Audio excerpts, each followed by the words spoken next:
यह उन दिनों की बात है जब हिंदुस्तान पर मुगलिया सल्तनत की पताका लहरा रही थी और आगरा के किले से शहंशाह जलालुद्दीन मोहम्मद अकबर का हुक्म चलता था।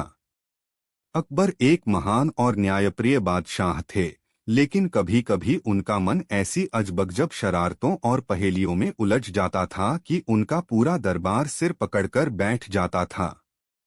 उनका यह स्वभाव खासकर तब उभरता था जब वे अपने सबसे प्रिय और बुद्धिमान सलाहकार बीरबल को छेड़ना या उनकी परीक्षा लेना चाहते थे।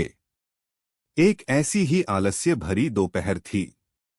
दरबार की कार्यवाही लगभग खत्म हो चुकी थी और सभी दरबारी अपने अपने घरों को जाने की तैयारी में थे। बादशाह अकबर अपने आलीशान सिंहासन पर बैठे बैठे ऊब रहे थे।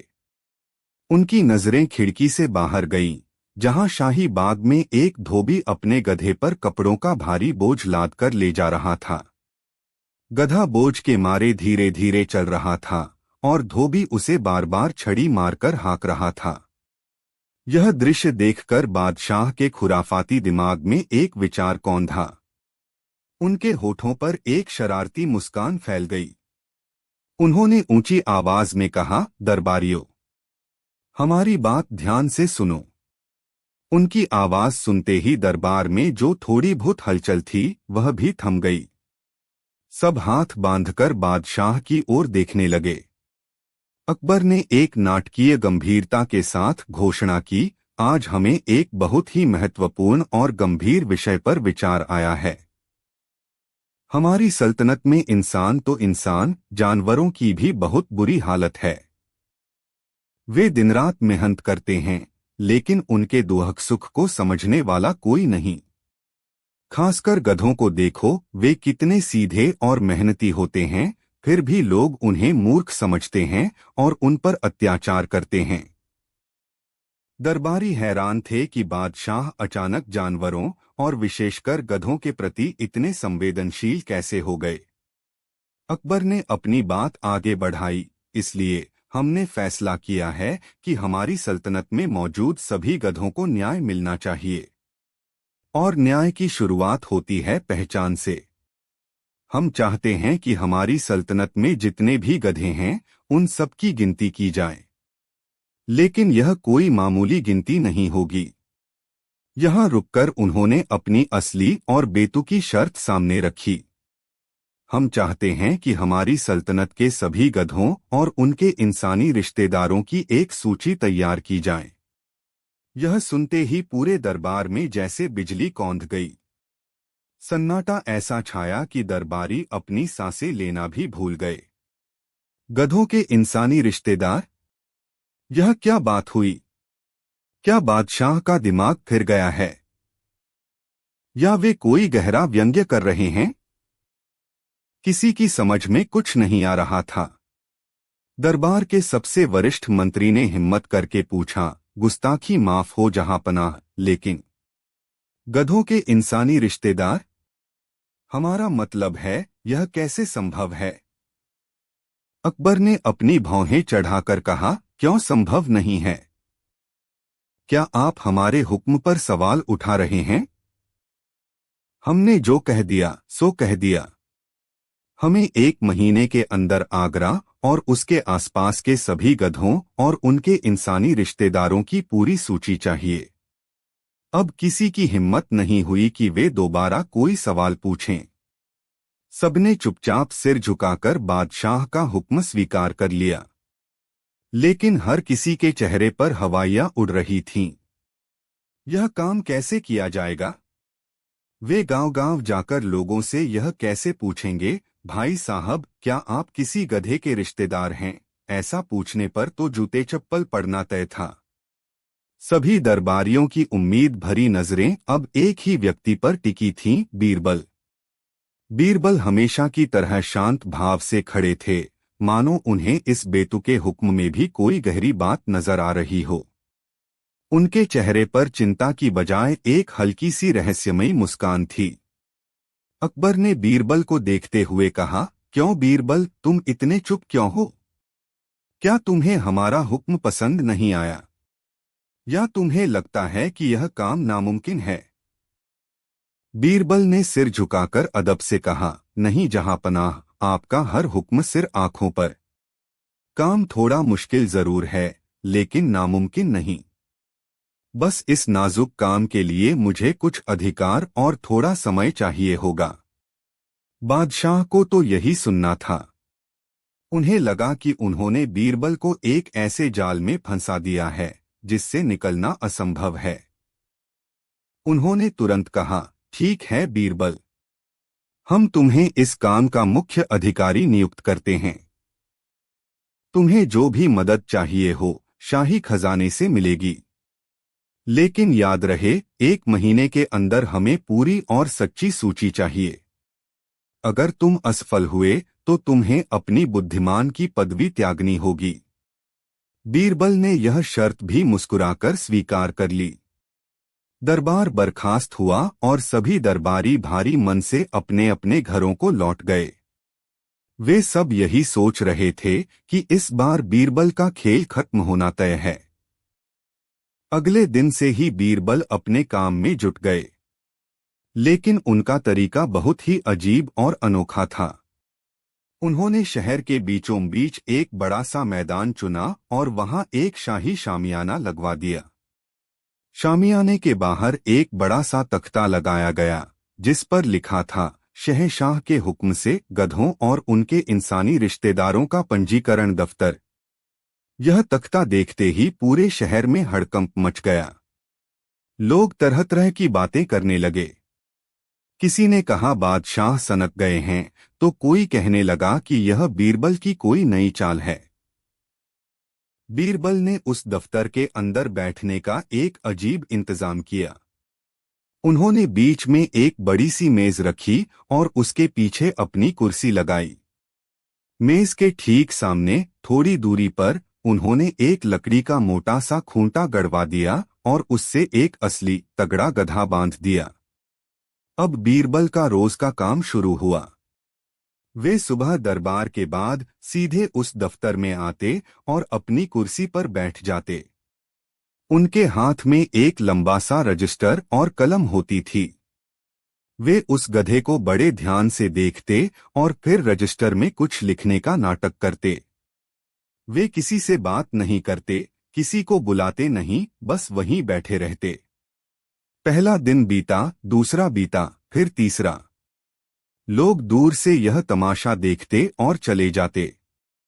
किसी की हिम्मत नहीं होती थी कि वह अंदर जाकर पूछे कि यह सब क्या हो रहा है। बीरबल का यह अजीब व्यवहार लोगों की उत्सुकता को और बढ़ा रहा था। चौथे दिन एक अमीर सेठ, जो खुद को बहुत चालाक समझता था, हिम्मत करके बीरबल के पास पहुंचा। उसका शहर से बाहर माल ले जाने का एक जरूरी काम रुका हुआ था, जिसके लिए उसे शाही मुहर की जरूरत थी। उसने सोचा कि बीरबल से अपना काम निकलवा लिया जाए। वह बीरबल के पास जाकर बोला, बीरबल जी प्रणाम। मुझे एक जरूरी कागज पर शाही मुहर लगवानी थी, अगर आप कृपा करें। बीरबल ने रजिस्टर से नजरें उठाए बिना बड़ी गंभीरता से कहा, सेठ जी, आप देख नहीं रहे कि मैं एक बहुत ही जरूरी शाही काम में व्यस्त हूं। अभी मेरे पास बिल्कुल समय नहीं है। सेठ ने गिड़गिड़ाते हुए कहा, लेकिन बीरबल जी, मेरा काम बहुत जरूरी है। अगर आज मुहर नहीं लगी तो मेरा लाखों का नुकसान हो जाएगा। आप जो कहें मैं करने को तैयार हूं। अब बीरबल ने उसकी ओर देखा। उनकी आंखों में एक शरारती चमक थी। उन्होंने कहा, अच्छा, जो मैं कहूं वह करोगे? जी जी बिल्कुल, सेठ ने जल्दी से कहा।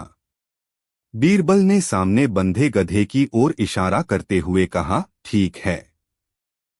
तो जाओ और उस गधे के कान में धीरे से कहो, जय हो बड़े भाई, मैं आपका छोटा भाई हूं। मेरी सिफारिश कर दीजिए, अगर वह तुम्हारी बात मान गया तो मैं तुम्हारी मुहर लगा दूंगा। यह सुनकर सेठ का मुंह खुला का खुला रह गया। क्या? मैं एक गधे को अपना बड़ा भाई कहूं?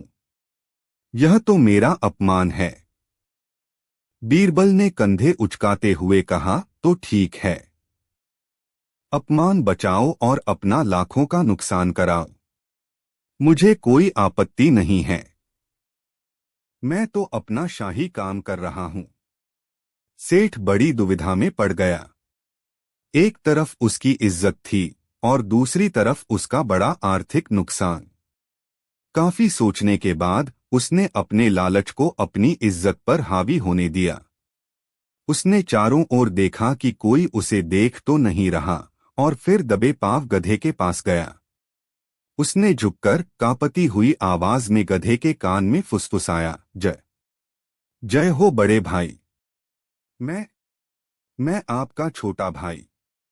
मेरी सिफारिश। जैसे ही उसने यह कहा, बीरबल ने जोर से अपने मुंशी को आवाज लगाई, मुंशी जी, लिखो। आज का पहला नाम सेठ धनपत राय, रिश्ते में गधे के छोटे भाई। सेठ यह सुनकर सन्न रह गया। वह समझ गया कि वह बीरबल के जाल में बुरी तरह फंस चुका है। वह कुछ कहता उससे पहले ही बीरबल ने उसके कागज पर मुहर लगाकर उसे थमा दिया और कहा, जाओ सेठ जी, तुम्हारा काम हो गया। अब अपने बड़े भाई को परेशान मत करना। बेचारा सेठ अपना सा मुंह लेकर वहां से चला गया। यह खबर जंगल की आग की तरह पूरे शहर में फैल गई। अब तो बीरबल का दफ्तर चल निकला। जिसे भी कोई जरूरी काम होता, कोई अर्जी मंजूर करानी होती या कोई सिफारिश चाहिए होती, वह बीरबल के पास पहुंचता। और बीरबल के पास सबके लिए एक ही शर्त थी, जाओ और गधे से अपना रिश्ता कबूल करो। एक बड़ा जमींदार आया जिसे अपनी जमीन का कोई विवाद सुलझाना था। बीरबल ने उसे गधे का भतीजा बना दिया। एक घमंडी दरबारी आया जिसे छुट्टी चाहिए थी। बीरबल ने उसे गधे का साला घोषित कर दिया। शहर का कोतवाल आया जिसे अपने बेटे की नौकरी लगवानी थी। बीरबल ने उसे गधे का ससुर बनाकर रजिस्टर में दर्ज कर लिया। रोजाना शहर के बड़े बड़े और नामी गिरामी लोग आते, अपनी इज्जत और स्वाभिमान को ताक पर रखते और किसी न किसी लालच या मजबूरी में गधे से अपना रिश्ता कबूल करके चले जाते। बीरबल का रजिस्टर धीरे धीरे नामों से भरने लगा। कुछ लोग मन ही मन बीरबल को गालियां देते तो कुछ उनकी बुद्धिमानी पर हंसते, लेकिन काम निकलवाने के लिए हर कोई यह अपमान सहने को तैयार था। यह सब देखकर बीरबल मन ही मन इंसान के दोहरे चरित्र पर मुस्कुराते थे। वे देख रहे थे कि कैसे लोग अपने थोड़े से फायदे के लिए किसी भी हद तक गिर सकते हैं। वे लोग जो आम दिनों में खुद को शेर समझते थे, आज एक गधे के सामने सिर झुका रहे थे। एक दिन एक बहुत ही विद्वान पंडित, जो अपने ज्ञान के अहंकार में चूर रहता था, बीरबल के पास आया। उसे शाही पुस्तकालय से कुछ दुर्लभ पांडुलिपियां चाहिए थीं। बीरबल ने उसके सामने भी वही शर्त रखी। पंडित क्रोधित होकर बोला, बीरबल, तुम्हारी यह हिम्मत कैसे हुई? मैं एक प्रकांड विद्वान, एक ब्राह्मण, और तुम मुझसे कह रहे हो कि मैं इस जानवर को अपना संबंधी बताऊं। यह घोर पाप है। मैं यह कभी नहीं करूंगा। बीरबल ने बड़ी शांति से कहा, ठीक है पंडित जी, जैसी आपकी मर्जी। पाप मत कीजिए, लेकिन फिर पांडुलिपियां भी भूल जाइए। आखिर ज्ञान का अपमान करना भी तो पाप ही है ना? यह सुनकर पंडित सोच में पड़ गया। पांडुलिपियों का मोह उसके अहंकार पर भारी पड़ा। उसने भी अंत में हार मान ली और खुद को गधे का गुरु भाई बताकर अपना नाम रजिस्टर में लिखवा लिया। इस तरह महीना पूरा होने तक बीरबल का रजिस्टर शहर के लगभग सभी बड़े और प्रभावशाली लोगों के नामों से भर चुका था, जो किसी न किसी रूप में गधे के रिश्तेदार बन चुके थे। एक महीने की अवधि समाप्त हो गई। बादशाह अकबर ने एक विशेष दरबार का आयोजन किया। उन्हें पूरी उम्मीद थी कि बीरबल खाली हाथ और हारा हुआ चेहरा लेकर आएंगे। हकीम खान और बीरबल के अन्य विरोधी भी आज बहुत खुश थे। उन्हें लग रहा था कि आज बीरबल की छुट्टी होना तय है। नियत समय पर बीरबल दरबार में हाजिर हुए। उनके पीछे पीछे उनके मुंशी एक बहुत ही मोटा और भारी रजिस्टर उठाए हुए चल रहे थे। अकबर ने अपनी हंसी को रोकते हुए पूछा, क्यों बीरबल, क्या तुम सूची तैयार कर लाए? कहाँ हैं हमारी सल्तनत के गधे और उनके इंसानी रिश्तेदार? बीरबल ने सिर झुकाकर कहा, जी जहांपनाह, आपकी आज्ञा का पालन हो गया है। सूची पूरी तरह से तैयार है। यह सुनकर अकबर समेत पूरा दरबार हैरान रह गया। बीरबल ने कहा, हुजूर, जहां तक गधों की गिनती का सवाल है तो हमारे शहर में कुल 2399 चार पैरों वाले गधे हैं। फिर उन्होंने एक नाटकीय खामोशी के बाद कहा, और जहां तक दो पैरों वाले यानी इंसानी रिश्तेदारों का सवाल है तो उनकी सूची इस रजिस्टर में दर्ज है। बीरबल ने मुंशी से वह रजिस्टर लिया और उसे बादशाह के सामने पेश कर दिया। अकबर ने उत्सुकता से रजिस्टर खोला। पहला पन्ना खोलते ही उनकी आंखें आश्चर्य से फटी रह गईं। सबसे ऊपर नाम लिखा था सेठ धनपत राय, और रिश्ते के खाने में लिखा था गधे का छोटा भाई। अकबर ने अगला पन्ना पलटा। वहां नाम था जमींदार हरनाम सिंह, रिश्ता गधे का भतीजा। जैसे जैसे अकबर पन्ने पलटते गए उनका आश्चर्य और हंसी बढ़ती गई। उस रजिस्टर में शहर के कोतवाल, मुख्य हकीम, बड़े बड़े व्यापारी, मंत्री और यहाँ तक कि दरबार के कई जाने-माने चेहरों के नाम भी दर्ज थे। हर नाम के आगे गधे से जुड़ा कोई न कोई मजेदार रिश्ता लिखा था। जब दरबारियों ने देखा कि रजिस्टर में उनके भी नाम हैं, तो उनके चेहरे शर्म से लाल हो गए। वे सब नजरें चुराने लगे। अकबर अपनी हंसी रोक नहीं पा रहे थे। वे हंसते हंसते लोटपोट हो गए। बीरबल, यह तुमने कैसे किया? क्या यह सब सच है? बीरबल ने पूरी कहानी सुनाई कि कैसे उन्होंने अपना दफ्तर खोला और कैसे शहर के बड़े बड़े लोग अपने छोटे छोटे स्वार्थों के लिए खुशी खुशी गधे से अपना रिश्ता कबूल करते गए। उन्होंने अंत में कहा, जहांपनाह, मैंने तो बस एक आईना रखा था। जो लोग अपने थोड़े से फायदे के लिए अपनी बुद्धि, विवेक और स्वाभिमान को ताक पर रखकर एक मूर्खतापूर्ण काम करने को तैयार हो जाएं, उन्हें और क्या कहा जा सकता है? असल में गधा तो वह जानवर है जो बिना सवाल किए मेहनत करता है। असली गधे तो वे लोग हैं जो बुद्धि होते हुए भी उसका इस्तेमाल नहीं करते और लालच में आकर मूर्खों जैसी हरकतें करते हैं।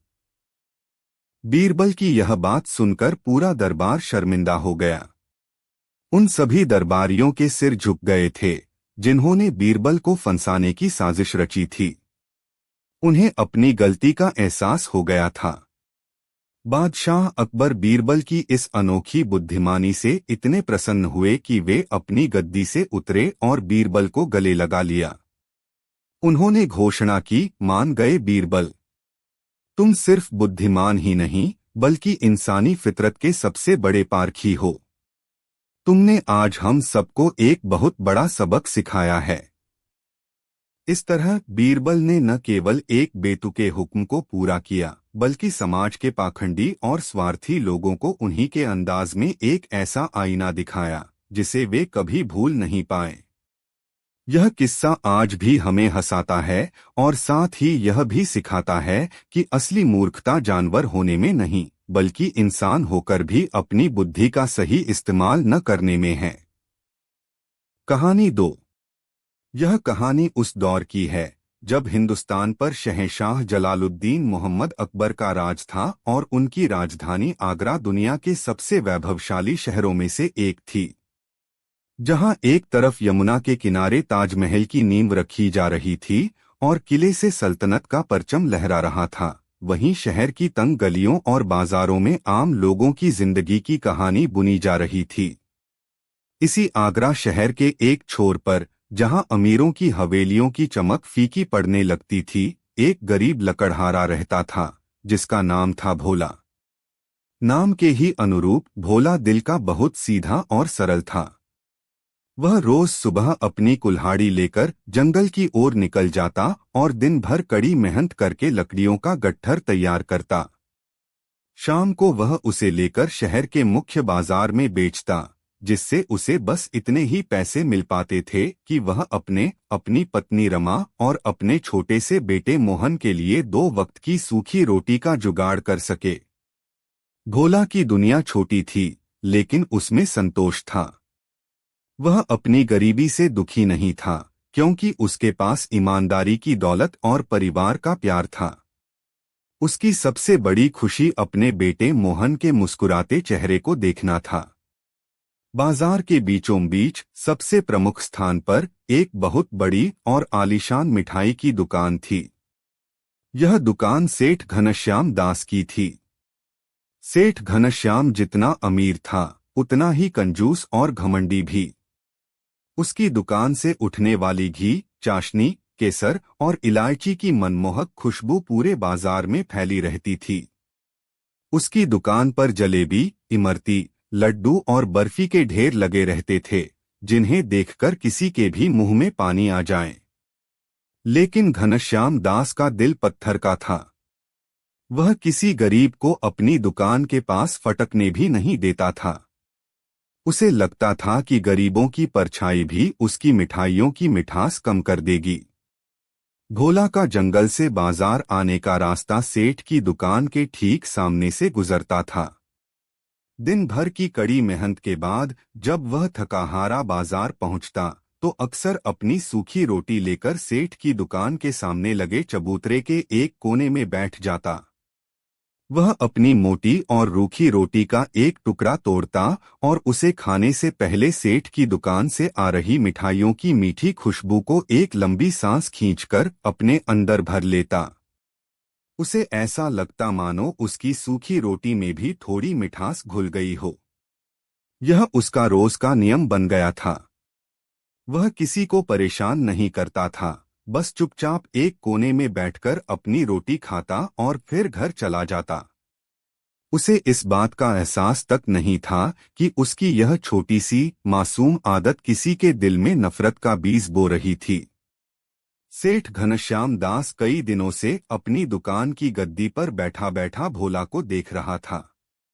पहले तो उसने ध्यान नहीं दिया, लेकिन जब उसने देखा कि भोला रोज वहीं बैठकर अपनी रोटी खाने से पहले उसकी दुकान की तरफ मुंह करके लंबी लंबी सांसें लेता है, तो उसके कंजूस दिमाग में एक कुटिल विचार आया। यह तो मेरी खुशबू चुरा रहा है, वह मन ही मन बड़बड़ाया। मेरी मिठाइयों की खुशबू मेरे घी, मेरे मेवों और मेरी मेहनत का हिस्सा है। यह मुफ्त में इसका आनंद कैसे ले सकता है?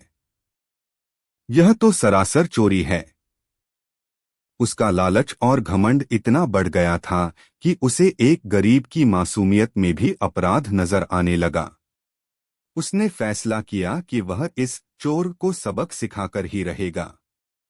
एक शाम जब भोला हमेशा की तरह अपनी मेहनत की कमाई से खरीदी हुई 2 रोटियां लेकर चबूतरे पर बैठा और उसने रोटी का पहला टुकड़ा तोड़ने के बाद अपनी आंखें बंद करके मिठाइयों की सुगंध का आनंद लेना चाहा, तभी एक कर्कश आवाज ने उसे चौंका दिया। रुक जा, चोर कहीं के! भोला ने घबराकर आंखें खोलीं। सेठ घनश्याम दास अपनी गद्दी से उतरकर उसके सामने खड़ा था और गुस्से से उसे घूर रहा था। बाजार में आते जाते लोग भी रुककर यह तमाशा देखने लगे। भोला ने डरते डरते पूछा, क्या हुआ सेठ जी? मैंने क्या किया? क्या किया? तू पूछता है कि क्या किया? सेठ चिल्लाया। तू रोज यहाँ बैठकर मेरी दुकान की मिठाइयों की खुशबू चुराता है। क्या तुझे शर्म नहीं आती? मुफ्तखोर कहीं के! चल निकाल पैसे। भोला हक्का बक्का रह गया। पैसे? किस बात के पैसे सेठ जी? मैंने तो आपसे कुछ खरीदा ही नहीं। मैं तो बस अपनी रोटी खा रहा था। झूठ बोलता है, सेठ की आवाज और ऊंची हो गई।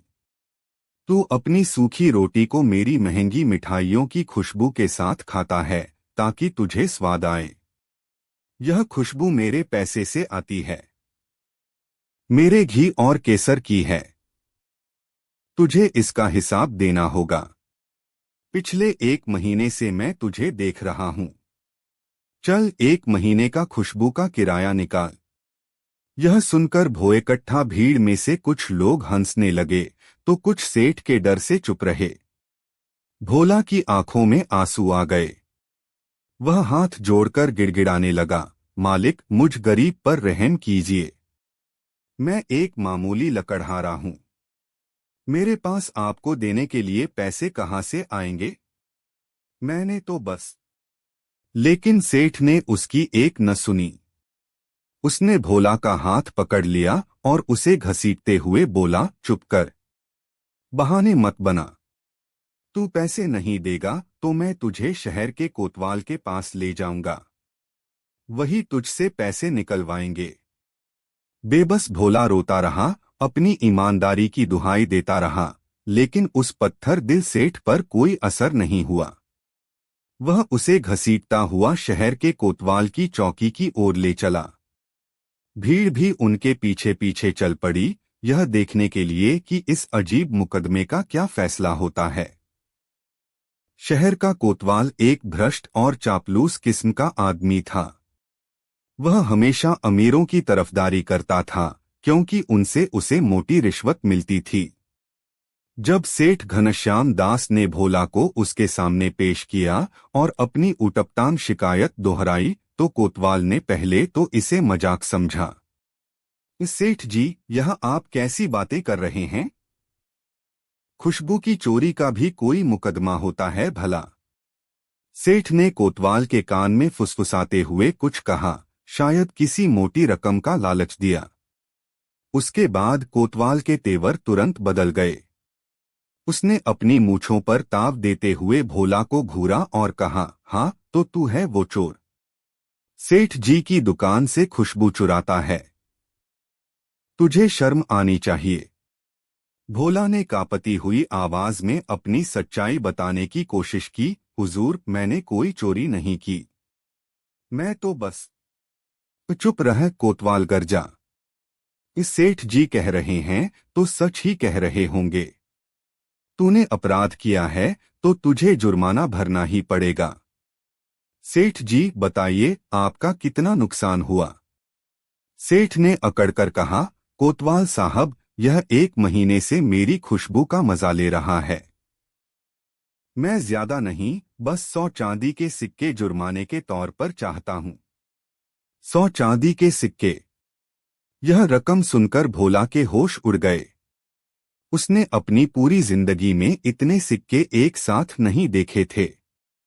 वह कोतवाल के पैरों में गिर पड़ा, सरकार, मैं मर जाऊंगा लेकिन इतना जुर्माना नहीं भर पाऊंगा। मेरी जान बख्श दीजिए। लेकिन कोतवाल ने उसकी एक न सुनी। उसने फैसला सुनाया, या तो तुम कल शाम तक 100 चांदी के सिक्के सेठ को दे दो, वरना तुम्हें चोरी के इल्जाम में कालकोठरी में डाल दिया जाएगा। यह अन्यायपूर्ण फैसला सुनकर भोला का दिल टूट गया। वह जमीन पर बैठकर फूट फूट कर रोने लगा। बाजार के जो लोग तमाशा देख रहे थे, उनमें से कुछ को भोला पर दया तो आई, लेकिन सेठ और कोतवाल के डर से किसी ने मुंह खोलने की हिम्मत नहीं की। उसी भीड़ में एक बूढ़ा आदमी भी खड़ा था। उसने भोला की बेबसी और सेठ का घमंड देखा। वह भोला के पास गया और उसके कंधे पर हाथ रखकर बोला, बेटा, हिम्मत मत हारो। इस शहर में अभी न्याय जिंदा है। तुम अपनी फरियाद लेकर बादशाह अकबर के दरबार में जाओ। वहां उनके नवरत्न बीरबल हैं। उनकी बुद्धिमानी के आगे बड़े बड़े अन्याय घुटने टेक देते हैं। वही तुम्हें इस मुसीबत से निकाल सकते हैं। बूढ़े आदमी की बातों से भोला के मन में उम्मीद की एक छोटी सी किरण जागी। उसने फैसला किया कि वह अपनी आखिरी कोशिश जरूर करेगा। वह अपनी किस्मत आजमाने के लिए बादशाह के दरबार की ओर चल पड़ा। अगले दिन बादशाह अकबर का भव्य दरबार लगा हुआ था। बादशाह अपने सिंहासन पर विराजमान थे और उनके आसपास उनके 9 रत्न अपनी अपनी जगहों पर बैठे थे। दरबार की कार्यवाही चल रही थी। तभी सिपाहियों ने फटेहाल और ड्रेस में भोला को बादशाह के सामने पेश किया। उसके पीछे पीछे सेठ घनश्याम दास भी अकड़ता हुआ दरबार में दाखिल हुआ। अकबर ने भोला की हालत देखकर पूछा, क्या बात है? तुम इतने भयभीत क्यों हो? अपनी समस्या बिना डरे हमें बताओ। भोला ने हाथ जोड़कर रोते रोते अपनी पूरी कहानी बादशाह को सुना दी। उसने बताया कि कैसे वह अपनी सूखी रोटी के साथ सेठ की दुकान की खुशबू का आनंद लेता था और कैसे सेठ ने उस पर चोरी का इल्जाम लगाकर 100 चांदी के सिक्कों का जुर्माना मांगा है। यह विचित्र मुकदमा सुनकर पूरा दरबार हैरान रह गया। कुछ दरबारी अपनी हंसी रोकने की कोशिश करने लगे। बादशाह अकबर भी सोच में पड़ गए। यह मामला जितना हास्यास्पद था उतना ही गंभीर भी। एक तरफ एक अमीर का दावा था तो दूसरी तरफ एक गरीब की इज्जत और आजादी। अकबर ने सेठ घनश्याम दास से पूछा, सेठ, क्या इस आदमी का कहना सच है? क्या तुम सच में एक गंध के लिए इससे 100 सिक्के मांग रहे हो? सेठ ने बड़ी धूर्तता से कहा, जहांपनाह, यह गंध मामूली नहीं है। यह मेरे कीमती सामान की खुशबू है। यह मेरे व्यापार का हिस्सा है। अगर हर कोई मुफ्त में इसका आनंद लेने लगेगा तो मेरा तो दिवाला निकल जाएगा। इसने मेरी संपत्ति का उपयोग किया है तो इसे कीमत तो चुकानी ही होगी। अब बादशाह अकबर भी धर्म संकट में पड़ गए। कानून की किसी किताब में खुशबू की चोरी के बारे में कुछ नहीं लिखा था। वे समझ नहीं पा रहे थे कि इस मामले में क्या न्याय करें। हमेशा की तरह उन्होंने अपनी मुश्किल का हल निकालने के लिए अपने सबसे बुद्धिमान सलाहकार बीरबल की ओर देखा। बीरबल, इस अनोखे मामले पर तुम्हारी क्या राय है? हमें न्याय करना है। बीरबल अपनी जगह से उठे, बादशाह को सलाम किया और फिर भोला और सेठ घनश्याम दास को गौर से देखा। उनके चेहरे पर एक हल्की सी मुस्कान थी जिसे देखकर ही समझ आ रहा था कि उनके दिमाग में कोई हल सूझ गया है। बीरबल ने भोला से कहा, तुमने सेठ की खुशबू का आनंद लिया, यह तो सच है? भोला ने मासूमियत से सिर हिलाया, जी हुजूर, पर मेरा इरादा चोरी का नहीं था। बीरबल ने फिर सेठ से कहा, और सेठ जी, आपको अपने नुकसान का मुआवजा चाहिए? जी हाँ, बिल्कुल। पूरे 100 चांदी के सिक्के, सेठ ने जोर देकर कहा। ठीक है, बीरबल ने कहा। न्याय तो होकर रहेगा। भोला, क्या तुम्हारे पास कोई पैसे हैं? भोला ने अपनी कमर में बंधी एक छोटी सी पोटली खोली जिसमें दिन भर की मेहनत से कमाए हुए तांबे के कुछ सिक्के थे। हुजूर, मेरे पास बस यही है। बीरबल ने कहा, यह काफी नहीं है। हमें 100 चांदी के सिक्के चाहिए। फिर उन्होंने एक दरबारी को आदेश दिया, जाओ और शाही खजाने से 100 चांदी के सिक्कों से भरी एक थैली लेकर आओ। यह सुनकर सेठ की आंखों में चमक आ गई। उसे लगा कि फैसला उसके हक में हो रहा है। भोला का चेहरा डर से सफेद पड़ गया। उसे लगा कि अब उसे कोई नहीं बचा सकता। थोड़ी देर में दरबारी चांदी के सिक्कों से भरी एक खनखनाती हुई थैली ले आया। बीरबल ने वह थैली अपने हाथ में ली। बीरबल ने वह भारी थैली सेठ घनश्याम दास के सामने रखी एक मेज पर रख दी। सेठ ललचाई नजरों से उस थैली को देखने लगा। बीरबल ने सेठ से कहा, सेठ जी, अपनी आंखें और कान खुले रखिए। आपका न्याय होने जा रहा है। यह कहकर बीरबल ने सिक्कों की थैली को उठाया और उसे सेठ के कान के पास ले जाकर जोर जोर से हिलाने लगे। छन छन छन, खनक खनक, सिक्कों की मधुर और तेज खनक पूरे दरबार में गूंजने लगी। बीरबल कुछ देर तक थैली को खनकाते रहे। सेठ हैरान था कि यह क्या हो रहा है। फिर बीरबल रुके और सेठ से पूछा, सेठ जी, क्या आपने इन सिक्कों की खनक सुनी? सेठ ने उत्सुकता से कहा, जी हुजूर, बहुत अच्छी तरह सुनी। बीरबल ने फिर पूछा, क्या यह आवाज आपको अच्छी लगी? बहुत अच्छी लगी हुजूर, सेठ के मुंह में पानी आ रहा था। अब बीरबल मुस्कुराए और अपनी बुलंद आवाज में फैसला सुनाया, जो इतिहास में दर्ज हो गया। तो फिर आपका हिसाब बराबर हुआ। सेठ हैरान रह गया। हिसाब बराबर? कैसे हुजूर? मुझे मेरे सिक्के तो मिले ही नहीं। बीरबल ने गंभीरता से समझाया, सेठ घनश्याम दास, इस गरीब आदमी ने तुम्हारी दुकान से कोई मिठाई नहीं खाई, उसने सिर्फ उसकी खुशबू का आनंद लिया। खुशबू को देखा या छुआ नहीं जा सकता, सिर्फ महसूस किया जा सकता है। इसलिए तुम्हारे इस अमूर्त अपराध का दंड भी अमूर्त ही होगा। इसने तुम्हारी मिठाइयों की खुशबू ली और बदले में तुमने इन सिक्कों की खनक सुन ली। न इसने तुम्हारी मिठाई को हाथ लगाया, न तुमने इन सिक्कों को। इसका अपराध था खुशबू का, तो तुम्हारी सजा है खनक की। न्याय पूरा हुआ। बीरबल का यह अनोखा और बुद्धिमानी भरा फैसला सुनकर पूरा दरबार पहले तो सन्न रह गया और फिर तालियों की गड़गड़ाहट और हंसी के फव्वारों से गूंज उठा। बादशाह अकबर अपनी हंसी नहीं रोक पा रहे थे। वे अपनी गद्दी से उठे और बीरबल को गले लगा लिया। वाह बीरबल वाह!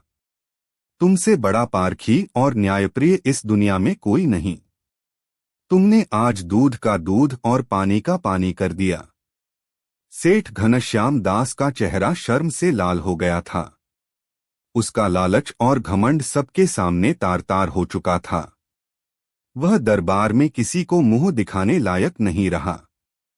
बादशाह ने उसे फटकार लगाते हुए हुक्म दिया, तुमने एक गरीब को परेशान करने और दरबार का कीमती वक्त बर्बाद करने का अपराध किया है। इसके दंड के रूप में तुम यही 100 चांदी के सिक्के इस गरीब लकड़हारे को इनाम के तौर पर दोगे। अब सेठ के पास कोई चारा नहीं था। उसे अपनी जेब से 100 सिक्के निकालकर भोला को देने पड़े। भोला की आंखों में कृतज्ञता के आंसू थे। उसने बीरबल के पैर पकड़ लिए। हुजूर, आपने आज मेरी इज्जत और जिंदगी दोनों बचा ली। मैं आपका यह उपकार कभी नहीं भूलूंगा। बीरबल ने उसे उठाकर कहा, यह मेरा कर्तव्य था। जाओ और सम्मान से अपना जीवन जियो। उस दिन के बाद सेठ घनश्याम दास को ऐसा सबक मिला कि उसने फिर कभी किसी गरीब को सताने की हिम्मत नहीं की। और भोला उन सिक्कों की मदद से एक सुखी जीवन जीने लगा, लेकिन उसने अपनी ईमानदारी और मेहनत का रास्ता कभी नहीं छोड़ा। यह कहानी आज भी हमें सिखाती है कि लालच इंसान को अंधा बना देता है, लेकिन बुद्धि और न्याय का प्रकाश हर अंधकार को चीर सकता है। कहानी 5। शहंशाह जलालुद्दीन मोहम्मद अकबर का दरबार अपनी पूरी शानो-शौकत के साथ सजा हुआ था। आगरा के किले में दीवान-ए-आम के संगमरमरी खंभे सूरज की रोशनी में चमक रहे थे और दीवारों पर की गई कीमती नक्काशी मुगलिया सल्तनत के वैभव का बखान कर रही थी। बादशाह अपने भव्य तख्ते ताउस पर विराजमान थे और उनके चेहरे पर एक गहरी संतुष्टि का भाव था।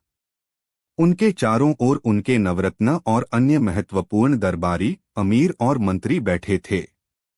दरबार की कार्यवाही शांतिपूर्ण ढंग से चल रही थी, लेकिन माहौल में एक अनकही बेचैनी घुली हुई थी। यह बेचैनी कुछ दरबारियों के दिलों में सुलग रही ईर्ष्या की आग से पैदा हो रही थी। इसका केंद्र थे बीरबल, जो अपनी सहज बुद्धिमानी और हाजिर जवाबी के कारण बादशाह के सबसे प्रिय सलाहकार बन चुके थे। बादशाह अकबर कोई भी बड़ा फैसला लेने से पहले बीरबल की राय अवश्य लेते थे और अक्सर मुश्किल से मुश्किल मामलों को भी बीरबल अपनी चतुराई से चुटकियों में सुलझा देते थे। यही बात दरबार के कुछ पुराने और अहंकारी मंत्रियों को कांटे की तरह चुभती थी। इनमें सबसे प्रमुख था हकीम खान, जो खुद को बहुत बड़ा ज्ञानी समझता था और मानता था कि बादशाह के सबसे करीबी होने का हक सिर्फ उसका है। उसे और उसके कुछ चापलूस साथियों को यह बर्दाश्त नहीं होता था कि एक साधारण परिवार से आया हुआ बीरबल अपनी वाक्पटुता के बल पर सल्तनत के सबसे शक्तिशाली लोगों में से एक बन गया है। वे हर समय इसी फिराक में रहते थे कि किसी तरह बीरबल को बादशाह की नजरों में नीचा दिखाया जाए। उस दिन भी ऐसा ही हुआ। बंगाल से आए एक राजदूत ने एक जटिल व्यापारिक संधि का प्रस्ताव रखा, जिसमें कई पेंच थे। दरबार के बड़े बड़े मंत्री और सलाहकार घंटों तक उस पर बहस करते रहे, लेकिन कोई संतोषजनक हल नहीं निकाल पाए। अंत में बादशाह ने अपनी उम्मीद भरी नजरों से बीरबल की ओर देखा। बीरबल ने बड़ी शांति से उस संधि के दस्तावेजों का अध्ययन किया और फिर केवल 5 मिनट के अंदर उसके हर पेंच को खोलकर रख दिया। उन्होंने एक ऐसा समाधान प्रस्तुत किया जिससे मुगल सल्तनत का भी फायदा हो और बंगाल के साथ रिश्ते भी मजबूत हों। पूरा दरबार बीरबल की बुद्धिमानी देखकर दंग रह गया और बादशाह अकबर ने अपनी गद्दी से उठकर बीरबल की पीठ थपथपाते हुए कहा, वाह बीरबल, तुमने आज फिर साबित कर दिया कि तुम्हारे जैसा बुद्धिमान इस पूरी सल्तनत में कोई नहीं है।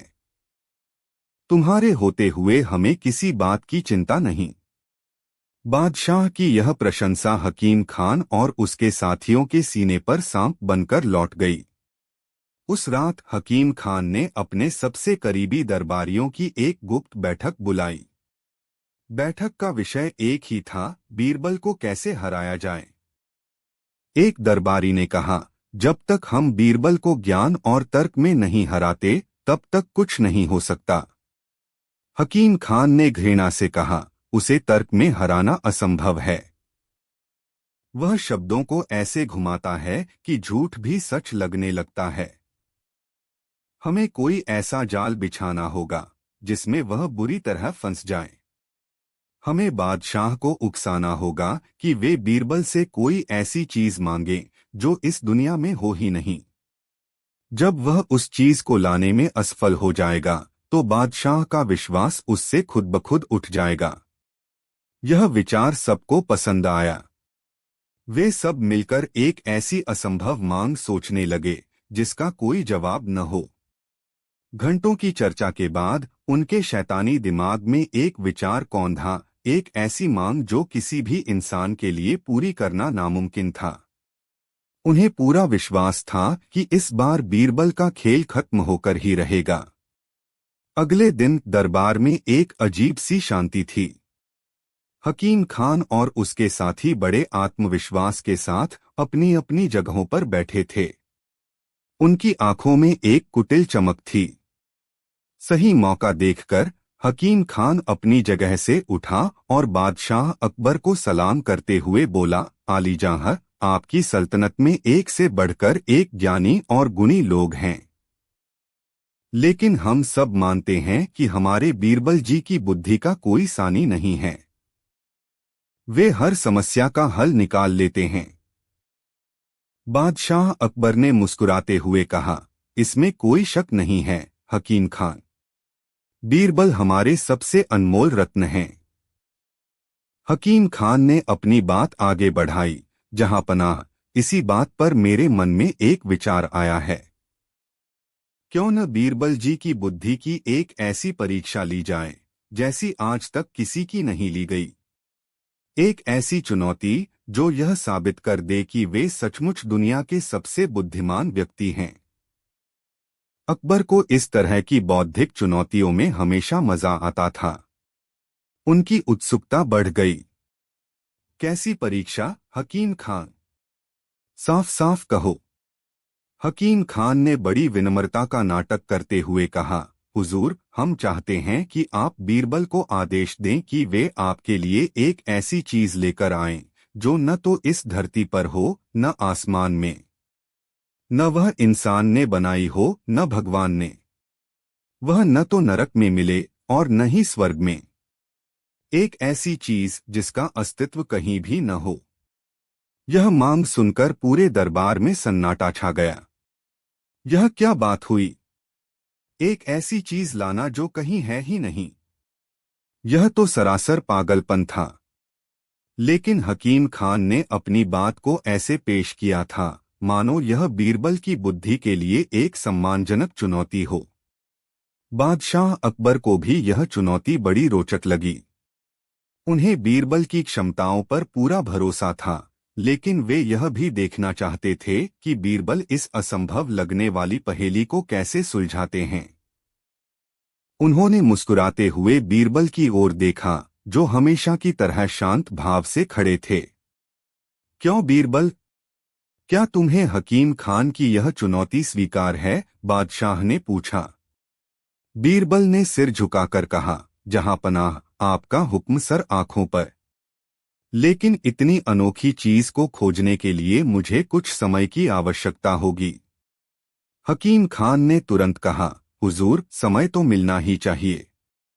मेरे ख्याल से 1 सप्ताह का समय काफी होगा। उसे लगा कि 1 सप्ताह में बीरबल हार मान लेगा और उसकी सारी हैकड़ी निकल जाएगी। बादशाह ने सहमति में सिर हिलाया। ठीक है बीरबल, हम तुम्हें 1 सप्ताह का समय देते हैं।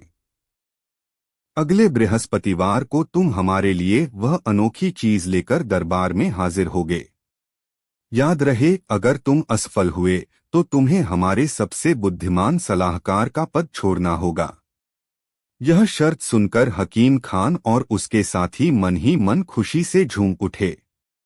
उन्होंने बीरबल के लिए एक ऐसा कुआं खोद दिया था जिसमें से निकलना लगभग नामुमकिन था। बीरबल ने शांत भाव से बादशाह की शर्त स्वीकार कर ली और दरबार से विदा हो गए। उनके चेहरे पर चिंता की कोई लकीर नहीं थी, बस एक गहरी सोच थी, जैसे कोई शतरंज का खिलाड़ी अपनी अगली चाल के बारे में सोच रहा हो। जैसे ही बीरबल दरबार से बाहर निकले, पूरे आगरा में यह खबर आग की तरह फैल गई। लोग तरह तरह की बातें करने लगे। कुछ का कहना था कि इस बार बादशाह ने बीरबल के साथ ज्यादती की है, तो कुछ का मानना था कि बीरबल जरूर कोई न कोई रास्ता निकाल ही लेंगे। हकीम खान और उसके साथी हर जगह यह प्रचार करने लगे कि बीरबल का घमंड अब टूटने वाला है और वह शहर छोड़कर भागने की तैयारी कर रहा है। पहला दिन बीता। बीरबल अपने घर के बगीचे में चुपचाप बैठे रहे, जैसे किसी गहरे ध्यान में लीन हो। उनकी पत्नी ने चिंता से पूछा, स्वामी, आप इतने शांत क्यों हैं? बादशाह ने तो आपसे असंभव चीज लाने को कहा है। बीरबल ने मुस्कुराकर कहा, देवी, जो चीज कहीं है ही नहीं, उसे खोजने के लिए कहीं जाने की जरूरत भी नहीं है। उसे तो बस यहीं अपने मन में ही खोजना पड़ता है। दूसरा और तीसरा दिन भी ऐसे ही बीत गया। बीरबल न तो किसी विद्वान से मिले, न किसी साधु संत के पास गए। वे बस शहर की गलियों में घूमते, लोगों को देखते, बच्चों को खेलते हुए निहारते और कारीगरों को काम करते हुए देखते। वे दुनिया के हर रंग को अपनी आंखों में समेट रहे थे, मानो किसी बड़े सवाल का जवाब इन्हीं छोटी छोटी चीजों में छिपा हो। उधर किले में बादशाह अकबर भी थोड़े चिंतित होने लगे थे। उन्हें लगने लगा था कि शायद उन्होंने हकीम खान की बातों में आकर बीरबल के सामने एक ज्यादा ही कठिन शर्त रख दी है। वे मन ही मन प्रार्थना कर रहे थे कि बीरबल उनकी लाज रख लें। हकीम खान हर रोज बादशाह के पास जाकर उनके कान भरता, देखिए जहां पनाह, 4 दिन बीत गए और बीरबल ने अब तक कुछ नहीं किया। वह बस समय बर्बाद कर रहा है। मुझे तो लगता है कि उसने हार मान ली है। छठा दिन आ गया। कल सुबह बीरबल को दरबार में पेश होना था। पूरे शहर की निगाहें इसी बात पर टिकी थीं कि कल क्या होगा। बीरबल ने उस शाम अपने एक वफादार सेवक को बुलाया और उसके कान में कुछ निर्देश दिए। सेवक सिर झुकाकर वहां से चला गया। उसके बाद बीरबल ऐसे सो गए जैसे उन्हें किसी बात की कोई चिंता ही न हो। 7वें दिन की सुबह हुई। आज फैसले का दिन था। दरबार खचाखच भरा हुआ था। हर कोई यह देखने आया था कि बीरबल अपनी हार कैसे स्वीकार करते हैं। हकीम खान और उसके साथी अपनी सबसे कीमती पोशाकें पहनकर आए थे, जैसे किसी जश्न में शामिल होने आए हों। नियत समय पर बीरबल ने दरबार में प्रवेश किया। वे बिल्कुल अकेले थे और उनके हाथ खाली थे। उन्हें खाली हाथ देखकर हकीम खान की आंखों में विजय की चमक तैर गई। उसे लगा कि वह जीत गया। बादशाह अकबर ने अपनी निराशा छिपाते हुए पूछा, बीरबल, समय पूरा हो गया। कहाँ है वह चीज जो हमने तुमसे लाने को कही थी? बीरबल ने मुस्कुराते हुए कहा, जहां पनाह, मैं वह चीज ले आया हूं। लेकिन उसे दरबार में लाने के लिए मुझे कुछ खास इंतजाम करने पड़े हैं।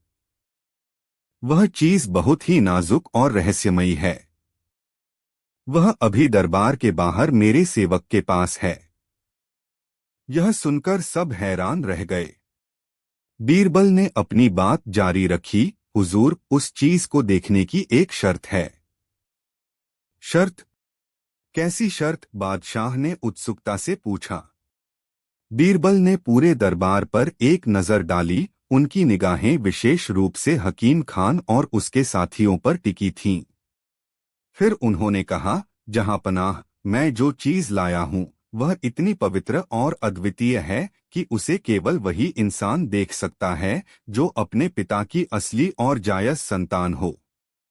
यह सुनते ही दरबार में एक गहरा सन्नाटा छा गया। यह कैसी अजीब शर्त थी? बीरबल ने अपनी बात आगे बढ़ाई। अगर कोई भी ऐसा व्यक्ति जिसे अपने वंश या अपने जन्म की शुद्धता पर जरा सा भी संदेह हो, उसने उस चीज को देखने की कोशिश की, तो वह चीज उसी पल हवा में गायब हो जाएगी और उसकी जगह पर देखने वाले के चेहरे पर कालिख पुत जाएगी। अब दरबार में कानाफूसी शुरू हो गई। यह शर्त जितनी सुनने में सीधी थी, उतनी ही खतरनाक भी थी। कोई भी व्यक्ति 100% दावे के साथ यह कैसे कह सकता था कि उसके वंश में कभी कोई भूल नहीं हुई? बीरबल ने बड़ी चालाकी से गेंद दरबारियों के पाले में डाल दी थी। बादशाह अकबर बीरबल की चतुराई समझकर मन ही मन मुस्कुराए। उन्होंने कहा, ठीक है बीरबल, हमें तुम्हारी शर्त मंजूर है।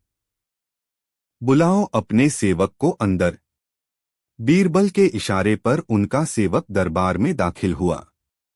उसके सिर पर एक बड़ा सा मिट्टी का घड़ा, मटकी, था, जिसका मुंह एक लाल कपड़े से कसकर बंधा हुआ था। सेवक ने उस मटकी को दरबार के बीचों बीच रख दिया। अब सबकी नजरें उस मटकी पर टिक गईं। उसके अंदर ऐसा क्या हो सकता था? बीरबल ने बादशाह से कहा, जहां पनाह, आप इस सल्तनत के मालिक हैं और सूर्य के समान तेजस्वी हैं। सबसे पहला अधिकार इस चीज को देखने का आपका ही है। बादशाह अकबर एक पल के लिए सोच में पड़ गए। उन्हें अपने वंश पर कोई संदेह नहीं था, लेकिन बीरबल ने जिस तरह का माहौल बना दिया था, उससे उनके मन में भी एक क्षणिक हिचकिचाहट पैदा हो गई। अगर कुछ अनहोनी हो गई तो पूरी सल्तनत के सामने उनकी प्रतिष्ठा का क्या होगा? उन्होंने बुद्धिमानी से काम लेते हुए कहा, बीरबल, हम तो इस सल्तनत के पिता समान हैं।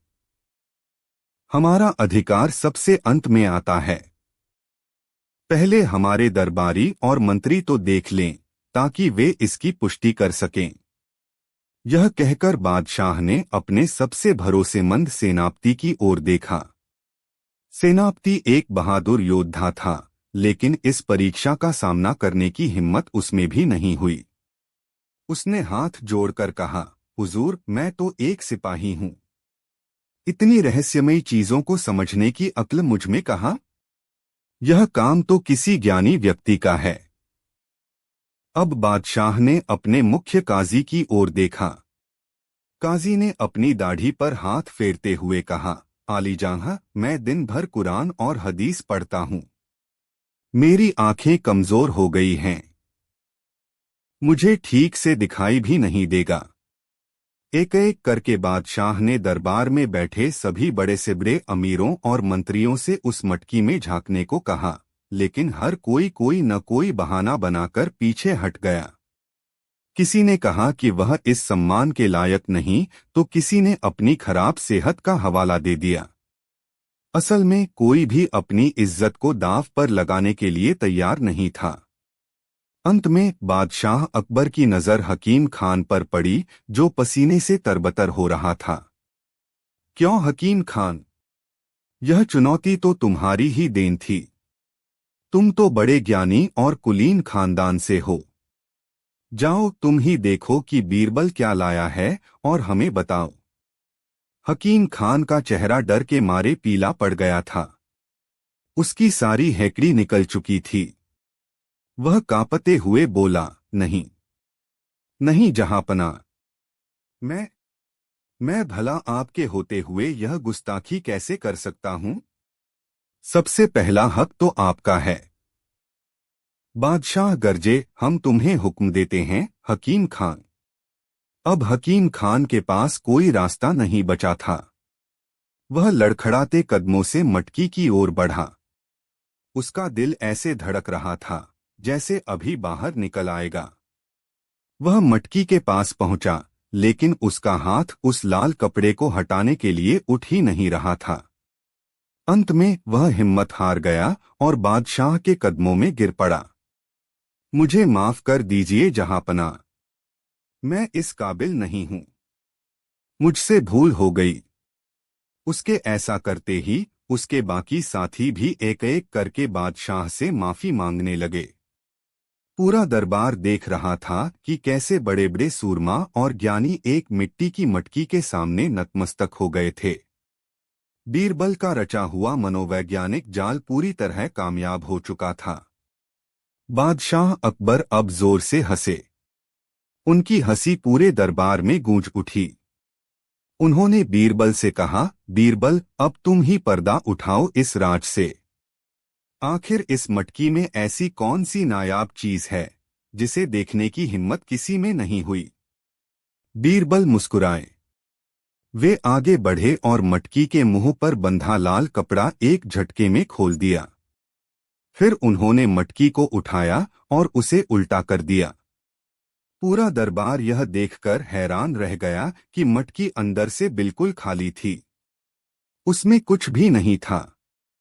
बीरबल ने अपनी बुलंद आवाज में कहा, जहांपनाह, आपने मुझसे एक ऐसी चीज लाने को कहा था जो न धरती पर हो, न आसमान में, न इंसान ने बनाई हो, न भगवान ने। यह मटकी कुछ नहीं, नथिंगनेस से भरी हुई है। कुछ नहीं ही वह चीज है जिसका अस्तित्व कहीं नहीं है। उन्होंने आगे समझाया, और जहां तक मेरी शर्त का सवाल है, तो मैंने इस खाली मटकी को संदेह के पर्दे से ढक दिया था। मैंने ऐसी शर्त रखी जिसने हर किसी के मन में अपने ही अस्तित्व को लेकर एक छोटा सा संदेह पैदा कर दिया। और इसी संदेह के डर से कोई भी इस कुछ नहीं को देखने की हिम्मत नहीं कर सका। बीरबल का यह अद्भुत तर्क और बुद्धिमानी भरा समाधान सुनकर पूरा दरबार वाह वाह कर उठा। बादशाह अकबर अपनी गद्दी से उतरे और उन्होंने बीरबल को गले लगा लिया। मान गए बीरबल, तुम्हारी बुद्धि का कोई मुकाबला नहीं। तुमने न सिर्फ हमारी असंभव मांग पूरी की, बल्कि इन ईर्ष्यालु दरबारियों को भी ऐसा सबक सिखाया जो ये जिंदगी भर नहीं भूलेंगे। बादशाह ने हकीम खान और उसके साथियों को कड़ी फटकार लगाई। उन्हें सजा के तौर पर 1 महीने के लिए दरबार से निलंबित कर दिया गया और उनकी जागीर का एक हिस्सा जब्त कर लिया गया। इस तरह बीरबल ने एक बार फिर यह साबित कर दिया कि दुनिया की सबसे बड़ी ताकत तलवार या दौलत नहीं, बल्कि बुद्धि है। एक बुद्धिमान व्यक्ति असंभव को भी संभव बना सकता है और सबसे जटिल समस्याओं का हल भी बड़ी सरलता से निकाल सकता है। यह कहानी आज भी हमें सिखाती है कि किसी भी चुनौती का सामना करने के लिए बाहर देखने से पहले अपने अंदर झांकना जरूरी है। कहानी 4। मुगल बादशाह जलालुद्दीन मोहम्मद अकबर की राजधानी आगरा में जहां एक ओर यमुना के किनारे आलीशान हवेलियां और महल शाही शानो शौकत की गवाही देते थे, वहीं शहर की बाहरी सीमा पर एक छोटा सा गांव था जिसका नाम था धर्मपुर। इस गांव में मेहनत और सादगी बसती थी। यहीं एक छोटा सा मिट्टी का घर था जिसमें रामदास नाम का एक गरीब किसान अपनी पत्नी राधा और 2 छोटे बच्चों के साथ रहता था। रामदास के पास जमीन का एक छोटा सा टुकड़ा था जो इतना उपजाऊ नहीं था कि उससे परिवार का पेट आराम से भर सके। वह दिन रात मेहनत करता। सुबह सूरज उगने से पहले अपने बैलों को लेकर खेत पर निकल जाता और शाम को सूरज ढलने के बाद ही थका हारा घर लौटता। उसकी पत्नी राधा भी घर के काम के साथ साथ खेतों में उसका हाथ बंटाती थी। इसके बावजूद उनकी गरीबी कम होने का नाम नहीं लेती थी। कई कई रातें उन्हें आधे पेट सोना पड़ता था, लेकिन रामदास ने कभी अपनी ईमानदारी और सिद्धांतों से समझौता नहीं किया। वह ईश्वर में अटूट विश्वास रखता था और मानता था कि मेहनत का फल एक न एक दिन अवश्य मिलता है। उसकी सबसे बड़ी दौलत उसकी संतोषी प्रवृत्ति और उसके परिवार का प्यार था। रामदास के घर के ठीक सामने एक विशाल 2 मंजिला पक्की हवेली थी। यह हवेली गांव के सबसे अमीर आदमी सेठ धन्नामल की थी। धन्नामल एक सूदखोर और व्यापारी था जिसने गरीबों को कर्ज देकर और उनकी जमीनों को हड़पकर अपनी दौलत का साम्राज्य खड़ा किया था। वह बाहर से बड़ा मीठा और विनम्र बनता था, लेकिन अंदर से वह लोभ और कपट का पुतला था। उसकी आंखें हमेशा दूसरों की संपत्ति पर लगी रहती थीं। वह रामदास की गरीबी का मजाक उड़ाता और उसकी ईमानदारी को उसकी मूर्खता समझता था। वह अक्सर अपनी हवेली की छत पर खड़े होकर रामदास के टूटे फूटे घर को देखता और मन ही मन हंसता, देखो इस मूर्ख को, सारी जिंदगी मिट्टी में खपता रहेगा पर हासिल कुछ नहीं होगा। रामदास और धन्नामल एक ही जमीन पर खड़े 2 अलग अलग संसार थे। एक की दुनिया में संतोष और ईमानदारी की खुशबू थी, तो दूसरे की दुनिया में लालच और बेईमानी की दुर्गंध। एक दिन की बात है। गर्मी अपने चरम पर थी। आसमान से आग बरस रही थी और धरती तवे की तरह तप रही थी। गांव के ज्यादातर लोग अपने घरों में आराम कर रहे थे, लेकिन रामदास अपने सूखे खेत को जोतने में लगा हुआ था।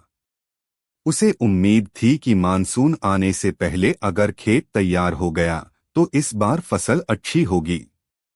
पसीना उसके शरीर से पानी की तरह बह रहा था और उसके होंठ प्यास से सूख गए थे। उसके बैल भी हाँफ रहे थे। अचानक खेत के बीच में उसके हल की नोक किसी कठोर चीज से टकराई। खट्टे की तेज आवाज हुई और हल वहीं रुक गया। रामदास को लगा कि कोई बड़ा पत्थर होगा। उसने बैलों को रोका और उस जगह को खोदना शुरू किया। जैसे जैसे वह मिट्टी हटाता गया, उसे धातु की एक गोल सतह दिखाई दी। उसकी उत्सुकता बढ़ गई। उसने और जोर लगाकर खोदा तो देखा कि वह एक पुराना कांसे का मटका था। उसका दिल जोर जोर से धड़कने लगा। उसने चारों ओर देखा, दूर दूर तक कोई नहीं था। उसने हिम्मत करके उस भारी मटके को गड्ढे से बाहर निकाला। मटका मिट्टी से सना हुआ था और बहुत भारी था। उसने अपने गमछे से उसे साफ किया और धीरे से उसका ढक्कन खोला। ढक्कन खुलते ही रामदास की आंखें आश्चर्य से फटी की फटी रह गईं। उसकी सांसें जैसे रुक सी गईं। मटका ऊपर तक सोने की चमचमाती अशर्फियों से भरा हुआ था। दोपहर की तेज धूप में वे सिक्के ऐसे चमक रहे थे मानो सूरज की सारी रोशनी उन्हीं में सिमट आई हो। एक पल के लिए रामदास के दिमाग में कई विचार कौंध गए। हे भगवान, यह क्या चमत्कार है? इन सिक्कों से तो मेरी 7 पीढ़ियों की गरीबी दूर हो सकती है। मैं एक बड़ा घर बना सकता हूँ, अपने बच्चों को अच्छी शिक्षा दे सकता हूँ और फिर कभी हमें भूखे पेट नहीं सोना पड़ेगा। लेकिन अगले ही पल उसकी अंतरात्मा ने उसे झकझोरा। नहीं रामदास, यह धन तुम्हारा नहीं है। यह तुम्हें तुम्हारी मेहनत से नहीं मिला है। यह धरती में गड़ा हुआ मिला है। इसका मतलब यह किसी और की संपत्ति है। इस पर तुम्हारा कोई अधिकार नहीं है। उसका मन अच्छाई और बुराई के बीच झूलने लगा। एक तरफ उसकी गरीबी और जरूरतें थीं, तो दूसरी तरफ उसके सिद्धांत और ईमानदारी। काफी देर तक वह वहीं बैठा सोचता रहा। अंत में उसकी ईमानदारी की जीत हुई। उसने फैसला किया कि वह इस धन को अपने पास नहीं रखेगा। यह राज्य की संपत्ति है और इसे बादशाह अकबर के खजाने में जमा करा देना ही उसका धर्म है। उसने मटके का ढक्कन वापस लगाया और उसे एक कपड़े में लपेटकर सिर पर उठा लिया।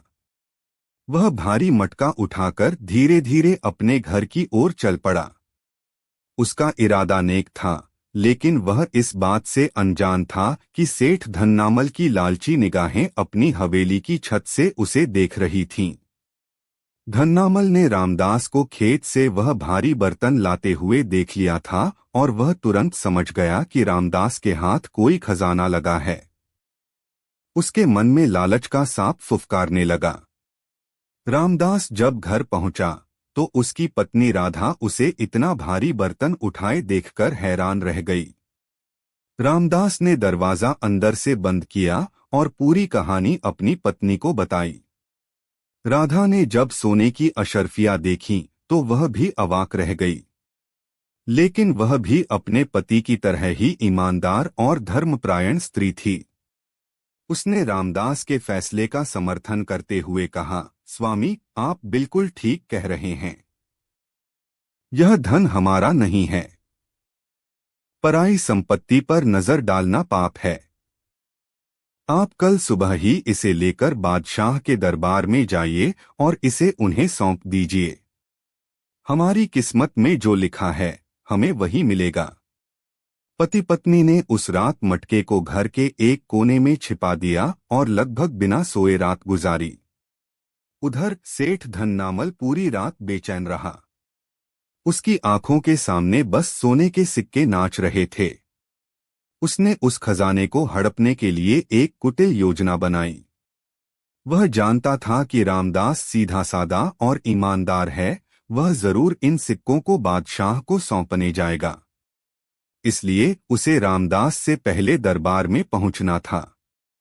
अगली सुबह जैसे ही पौ फटी, धन्नामल तैयार होकर आगरा के शाही किले की ओर भागा। रामदास के घर से निकलने से बहुत पहले वह बादशाह अकबर के दरबार के बाहर पहुंच चुका था। उसने द्वारपालों को कुछ रिश्वत देकर अंदर जाने की अनुमति प्राप्त कर ली।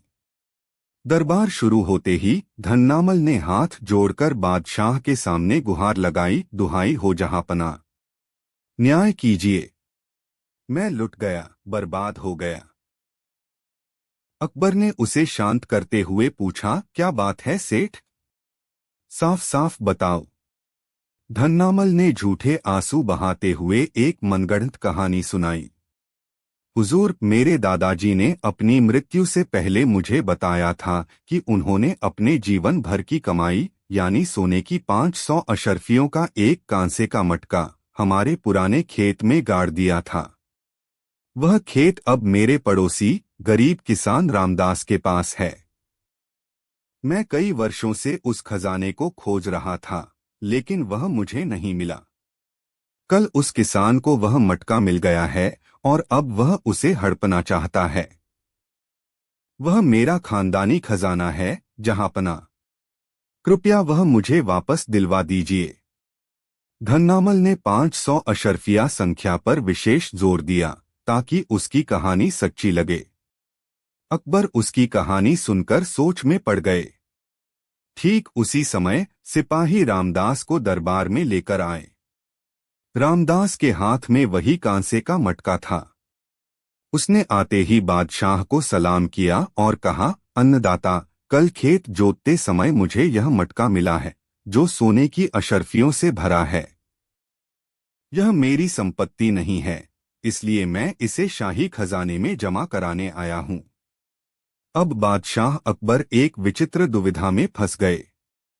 एक तरफ सेठ धन्नामल था, जो मटके को अपना बता रहा था, और दूसरी तरफ रामदास था, जो ईमानदारी से उसे सौंपने आया था। धन्नामल की कहानी में एक दावा था और रामदास की बातों में सच्चाई की महक। कोई गवाह नहीं था, कोई सबूत नहीं था। तुम कैसे कह सकते हो कि यह तुम्हारा ही मटका है? सेठ अकबर ने धन्नामल से पूछा। धन्नामल ने तुरंत कहा, जहांपनाह, मैं साबित कर सकता हूं। उस मटके में ठीक 500 सोने की अशर्फियां हैं। आप चाहे तो गिनवाकर देख लीजिए। अकबर ने रामदास से पूछा, क्या तुमने इन सिक्कों को गिना है? रामदास ने सिर झुकाकर विनम्रता से उत्तर दिया, नहीं जहांपनाह।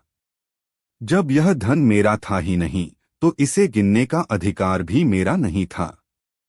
रामदास का यह जवाब सुनकर दरबार में बैठे कई मंत्री प्रभावित हुए, लेकिन समस्या का समाधान अभी भी नहीं हुआ था। बादशाह ने अपने सबसे बुद्धिमान और भरोसेमंद सलाहकार बीरबल की ओर देखा। बीरबल, यह गुत्थी अब तुम ही सुलझा सकते हो।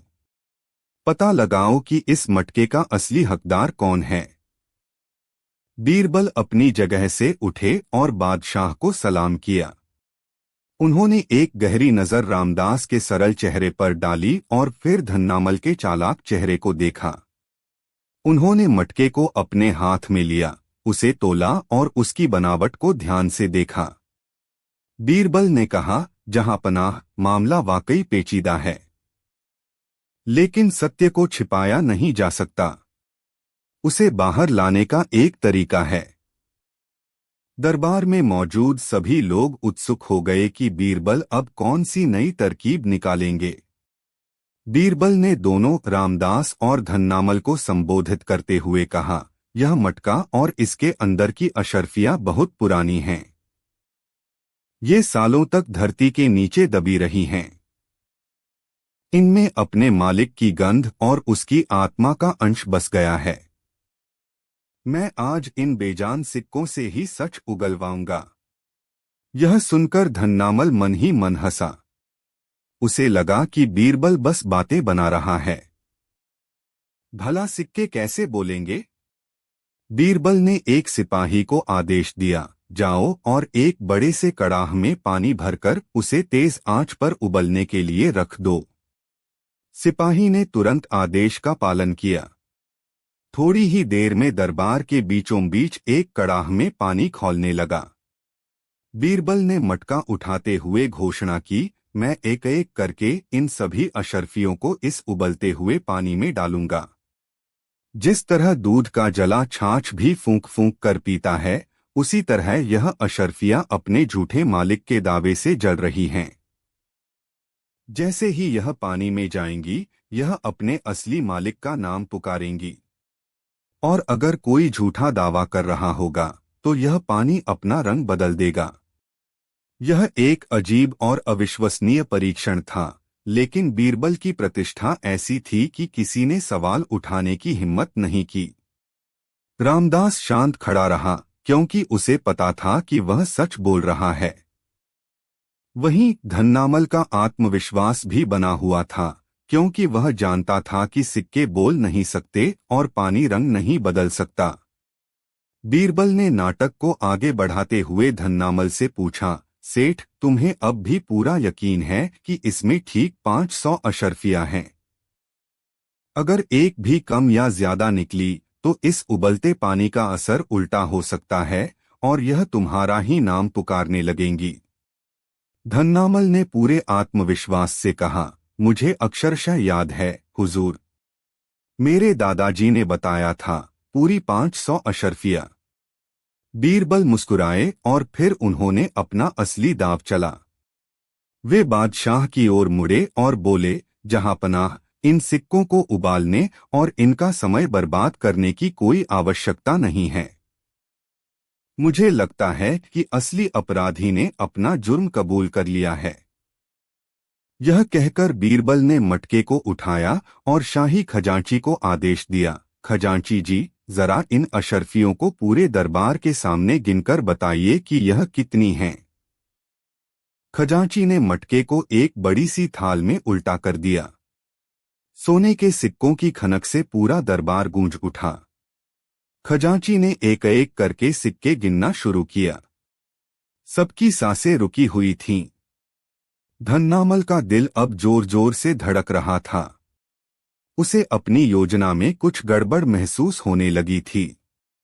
खजांची ऊंची आवाज में गिनती कर रहा था, 499, 500।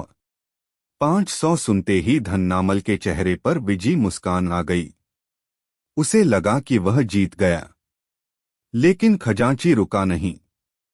उसने गिनती जारी रखी, 501, 502, 510, 520, 525। गिनती 525 पर जाकर रुकी।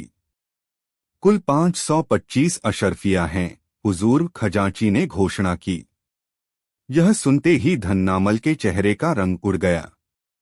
उसके पैरों तले जमीन खिसक गई। दरबार में गहरा सन्नाटा छा गया, जिसे बीरबल की बुलंद आवाज ने तोड़ा। बीरबल सीधे धन्नामल के सामने जाकर खड़े हो गए। क्यों सेठ धन्नामल, तुम तो बड़े यकीन से कह रहे थे कि इसमें ठीक 500 अशर्फिया हैं।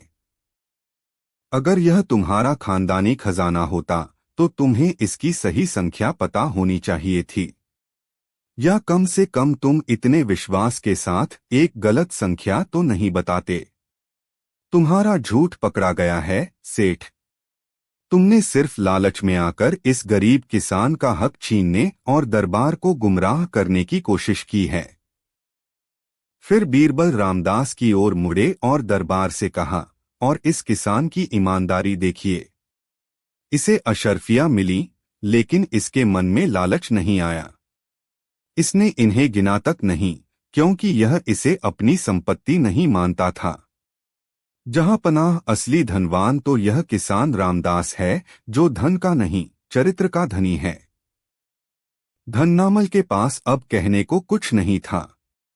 वह समझ गया कि वह बीरबल के बुद्धिजाल में फंस चुका है। वह काम पता हुआ बादशाह के कदमों में गिर पड़ा और अपना अपराध स्वीकार कर लिया। बादशाह अकबर का चेहरा क्रोध से तमतमा उठा। धूर्त, तेरी यह हिम्मत! तूने न केवल एक गरीब पर अत्याचार करने की कोशिश की, बल्कि मेरे न्याय के मंदिर को भी अपवित्र किया है। तुझे ऐसी सजा मिलेगी कि कोई दूसरा ऐसा करने का सपना भी न देखे।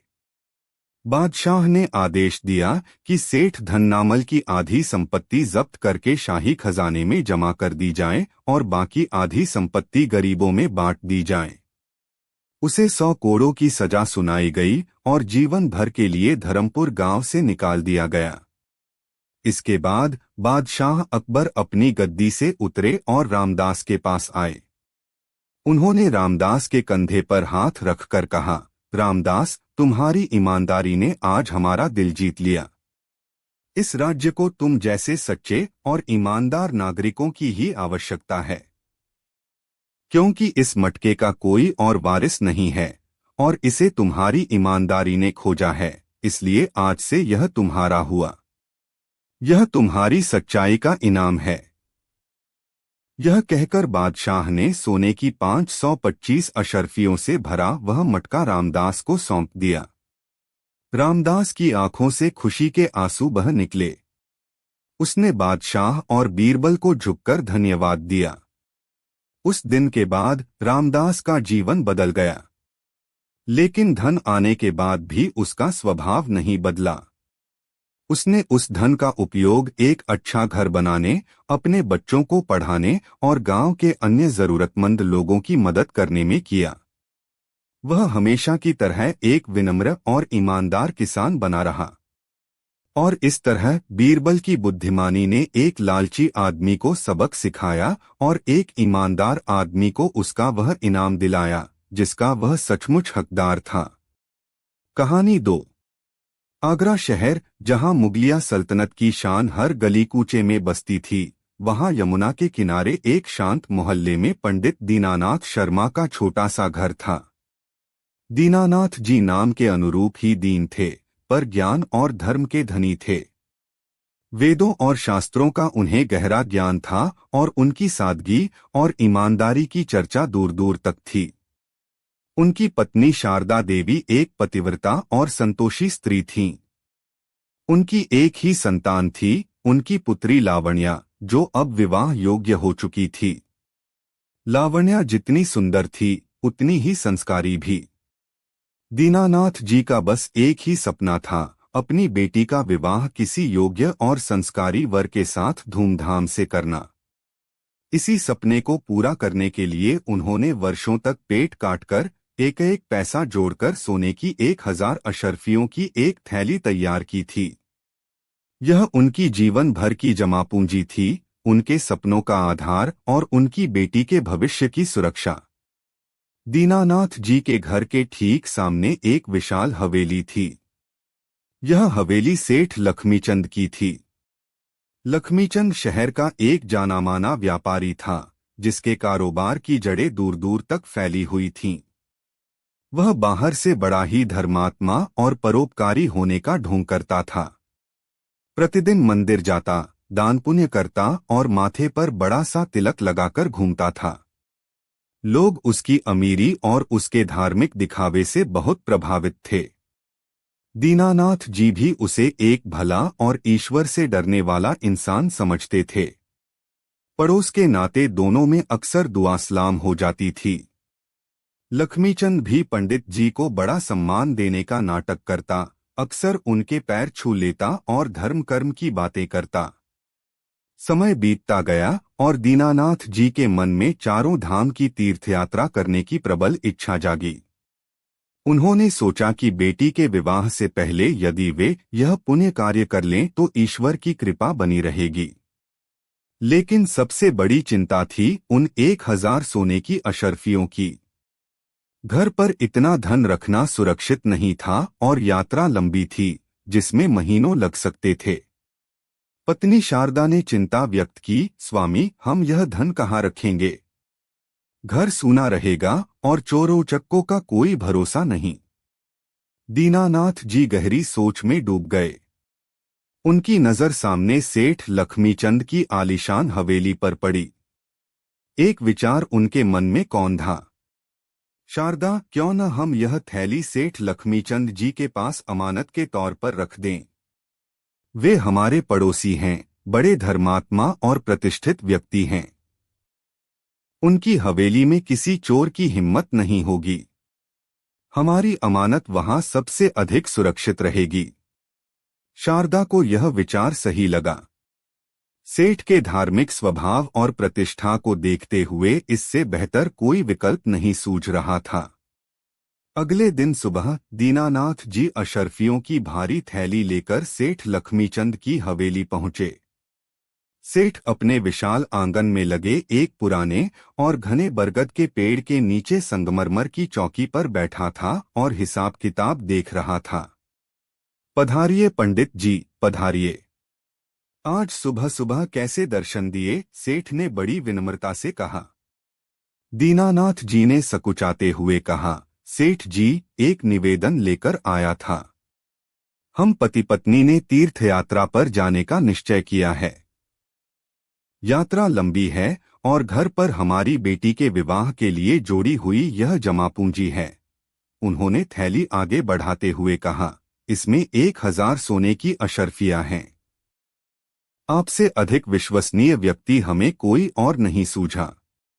क्या आप इसे अपनी अमानत समझकर अपने पास रख लेंगे? हम यात्रा से लौटकर आपसे वापस ले लेंगे। लक्ष्मीचंद की आंखों में एक क्षण के लिए लोभ की चमक कौंधी, लेकिन उसने तुरंत उसे अपने बनावटी विनम्रता के पर्दे के पीछे छिपा लिया।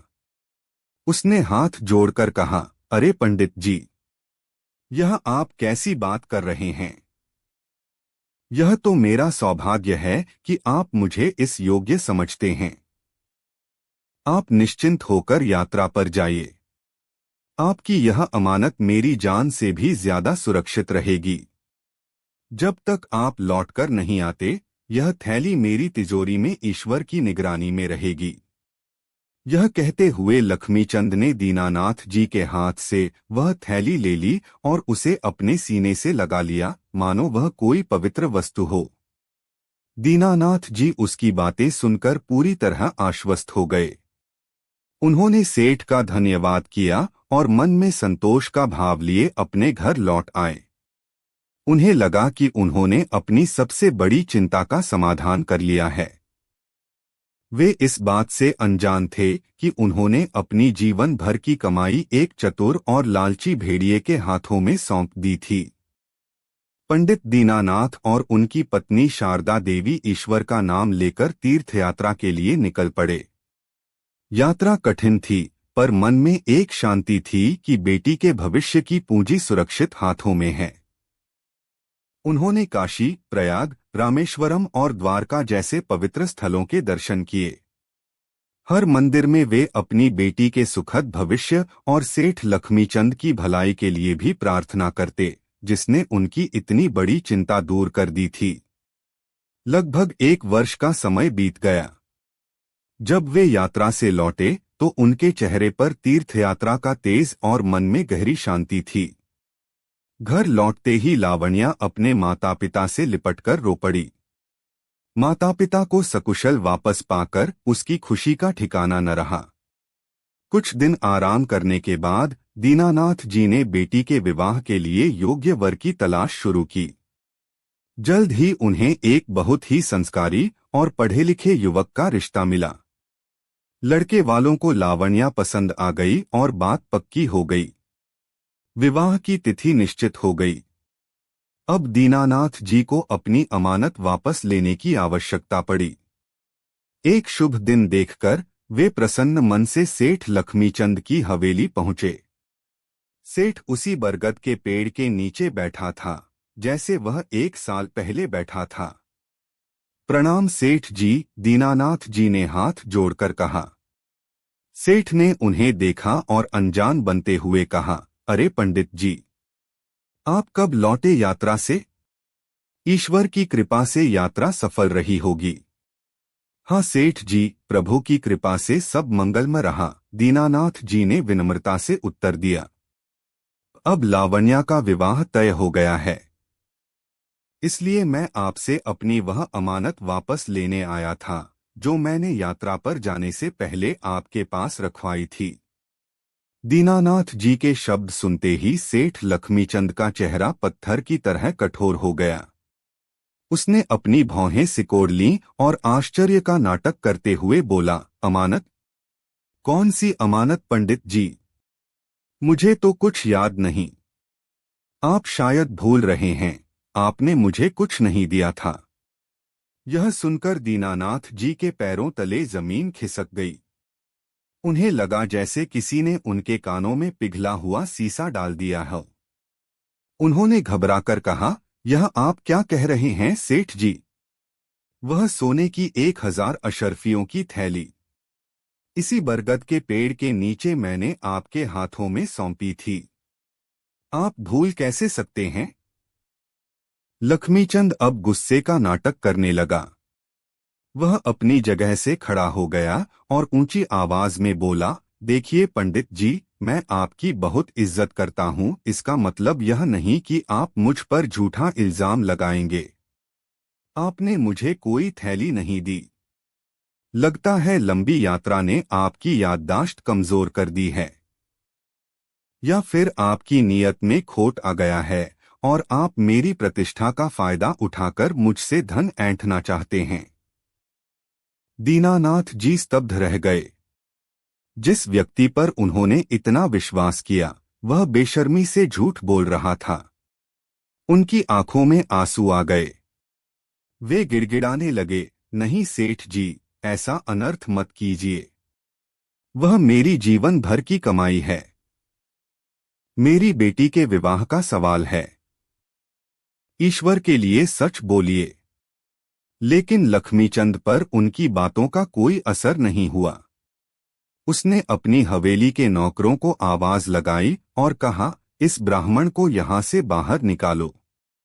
यह मुझ पर झूठा आरोप लगा रहा है।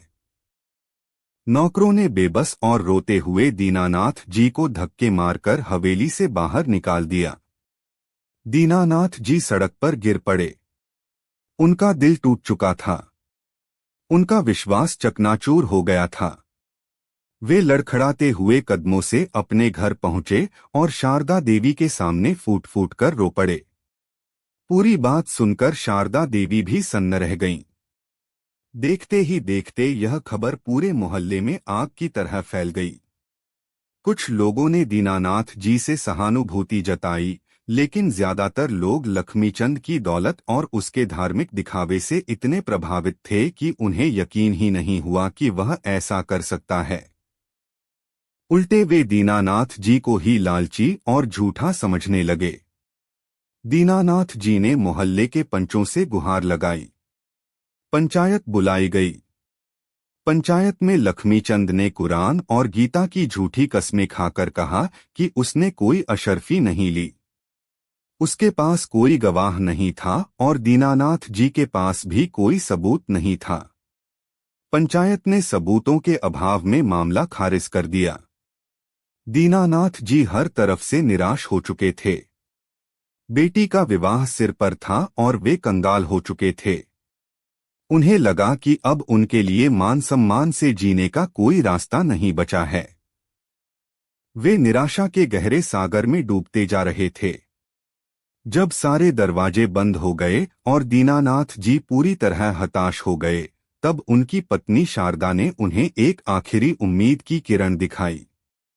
स्वामी, हमने सुना है कि बादशाह अकबर के दरबार में उनके नवरत्न बीरबल बहुत बुद्धिमान और न्यायप्रिय हैं। वे दूध का दूध और पानी का पानी कर देते हैं। हमें एक बार उनके पास अवश्य जाना चाहिए। वही हमारी आखिरी आशा है। पत्नी की बात सुनकर दीनानाथ जी की बुझती हुई आंखों में एक हल्की सी चमक आई। उन्होंने सुना तो था कि बीरबल की बुद्धिमानी के आगे बड़े बड़े धूर्त भी पानी भरते हैं। उन्होंने फैसला किया कि वे अपनी फरियाद लेकर बादशाह के दरबार में जाएंगे। अगले दिन फटेहाल कपड़ों में, उदास और थके हुए चेहरे के साथ दीनानाथ जी आगरा के शाही किले में पहुंचे। बहुत मुश्किलों के बाद उन्हें बादशाह अकबर के दरबार में पेश होने का मौका मिला। दरबार खचाखच भरा था। बादशाह अपने भव्य सिंहासन पर विराजमान थे और उनके आसपास उनके नवरत्न बैठे थे, जिनमें बीरबल भी थे। क्या फरियाद है तुम्हारी, ब्राह्मण देवता? बादशाह अकबर ने गरजती हुई आवाज में पूछा। दीनानाथ जी ने कांपते हुए हाथों से बादशाह को सलाम किया और अपनी पूरी आपबीती शुरू से लेकर अंत तक विस्तार से कह सुनाई। उन्होंने बताया कि कैसे उन्होंने अपने पड़ोसी सेठ लक्ष्मीचंद पर विश्वास करके अपनी बेटी के विवाह के लिए जोड़ी 1000 अशर्फियां अमानत के तौर पर रखीं और कैसे अब वह सेठ साफ मुकर गया है। पूरी कहानी सुनकर बादशाह अकबर को क्रोध आ गया। उन्होंने तुरंत सेठ लक्ष्मीचंद को दरबार में पेश करने का हुक्म दिया। कुछ ही घंटों में सिपाही लक्ष्मीचंद को लेकर दरबार में हाजिर हुए। लक्ष्मीचंद ने कीमती वस्त्र पहने थे और उसके चेहरे पर बनावटी भोलापन था। उसने आते ही बादशाह को 3 बार झुककर सलाम किया। क्यों रे सेठ, क्या इस गरीब ब्राह्मण का आरोप सत्य है? अकबर ने कड़क आवाज में पूछा। लक्ष्मीचंद ने हाथ जोड़कर बड़ी मासूमियत से कहा, नहीं जहांपना, यह ब्राह्मण सरासर झूठ बोल रहा है। मैं तो इन्हें बहुत इज्जत देता हूँ। पता नहीं क्यों यह मेरी प्रतिष्ठा को धूमिल करने पर तुला है। मैंने इनसे कोई अशर्फी नहीं ली। आप चाहें तो मेरे पूरे घर की तलाशी ले सकते हैं। मैं हर जांच के लिए तैयार हूँ। अब स्थिति फिर से वही हो गई थी, एक का आरोप, दूसरे का इनकार। कोई गवाह नहीं, कोई सबूत नहीं। बादशाह अकबर भी धर्म संकट में पड़ गए। वे एक निर्दोष को सजा नहीं दे सकते थे, लेकिन उन्हें दीनानाथ की आंखों में सच्चाई दिखाई दे रही थी। उन्होंने अपने सबसे बुद्धिमान सलाहकार बीरबल की ओर देखा। बीरबल, अब तुम ही इस गुत्थी को सुलझाओ। हमें न्याय करना है। बीरबल अपनी जगह से उठे और बादशाह को सलाम किया। उन्होंने दीनानाथ और लक्ष्मीचंद दोनों को ध्यान से देखा। फिर वे दीनानाथ जी के पास गए और बड़े शांत स्वर में पूछा, पंडित जी, जब आपने सेठ जी को यह थैली दी थी तो क्या वहां आपके और इनके अलावा कोई और भी था? दीनानाथ ने निराशा से सिर हिलाया, नहीं हुजूर, हम दोनों के सिवा वहां कोई नहीं था।